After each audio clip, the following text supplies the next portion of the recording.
வணக்கம் நண்பர்களே. இந்த காணொளியில் நாம் மறைக்கப்பட்ட வீர ராணியின் இந்த ராணி யார் அப்படின்னு பார்த்தீங்கன்னா, ராணி ரங்கநாயகி நாச்சியாரை பற்றி இதுவரை யாருமே சொல்லாத சில தகவல்களை நாம் சொல்ல போகிறோம். மறக்காமல் சப்ஸ்கிரைப் பண்ணி ஷேர் பண்ணுங்கள்.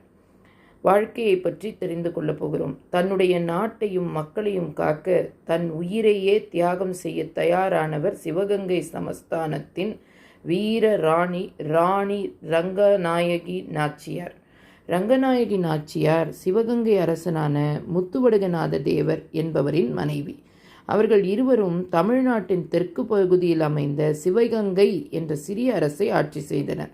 அந்த காலத்தில் பிரிட்டிஷ் கிழக்கிந்திய கம்பெனி இந்தியா முழுவதும் தங்களது ஆட்சியை விரிவுபடுத்த முயன்று வந்தார்கள். பிரிட்டிஷ் அடக்குமுறைக்கு எதிரான கிளை மாற்றம் 1772 ஆண்டில் முத்துவடுகநாத தேவர் பிரிட்டிஷ்காரர்களுடன் நடந்த போரில் வீரசாவு அடைந்தார். அரசன் இறந்ததும் ரங்கநாயகி நாச்சியார் தன்னுடைய மகளான வேலு நாச்சியாருடன் பிழைத்து தப்பி வனத்தில் ஒளிந்தார். அந்த தருணத்தில் ஒரு சாதாரண பெண்ணாக இருப்பதை கூட நினைக்கவில்லை. தன்னுடைய மகளுடன் சேர்ந்து எதிர்கால திட்டங்களை வகுத்தார். வேலு நாச்சியாரின் பெரும் போருக்கு ஆதரவளித்தார். ரங்கநாயகி நாச்சியார் வேலு நாச்சியாரின் வளர்ச்சிக்கும் போராளி ஆக்கத்திற்கும் வழிவகுத்த முக்கிய காரணியாக இருந்தார்.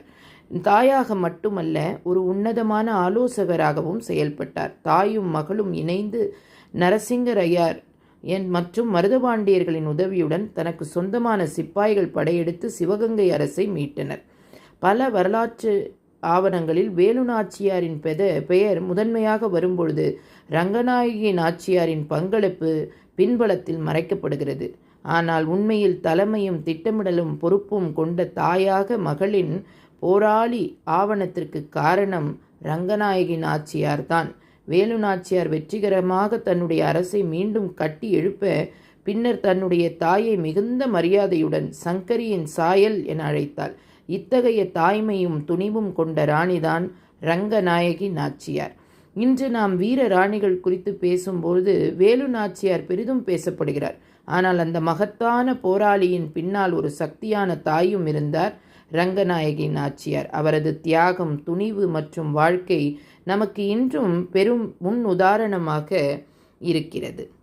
மறக்காமல் மற்றவங்களுக்கும் பகிருங்க. கண்டிப்பாக சப்ஸ்கிரைப் பண்ணுங்கள்.